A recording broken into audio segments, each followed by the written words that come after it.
Hello everyone, welcome to Touch to Click, and today I will show you how to uninstall Wondershare Dr.Fone on Windows 10 in a quick and simple way.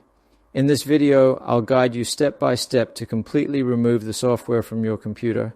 Now let's get started. Step 1.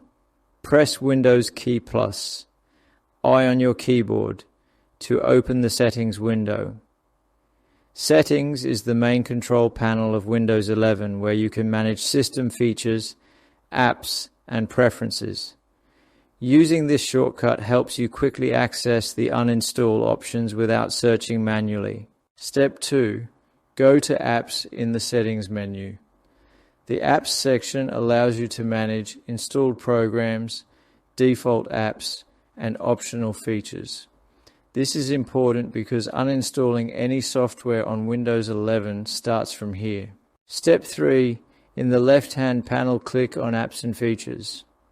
This area shows a complete list of all applications installed on your computer. It helps you find, modify, or uninstall programs easily. Step 4. Scroll down through the list and locate Wondershare Dr.Fone. Scrolling ensures you carefully find the correct program before removing it. Make sure you select the right application to avoid uninstalling something important. Step 5. Click Uninstall next to Wondershare Dr.Fone and confirm if prompted. This will start the removal process and delete the software from your system. Wait for the process to complete to ensure the program is fully removed. Thank you for watching, and don't forget to subscribe to Touch to Click for more helpful tutorials.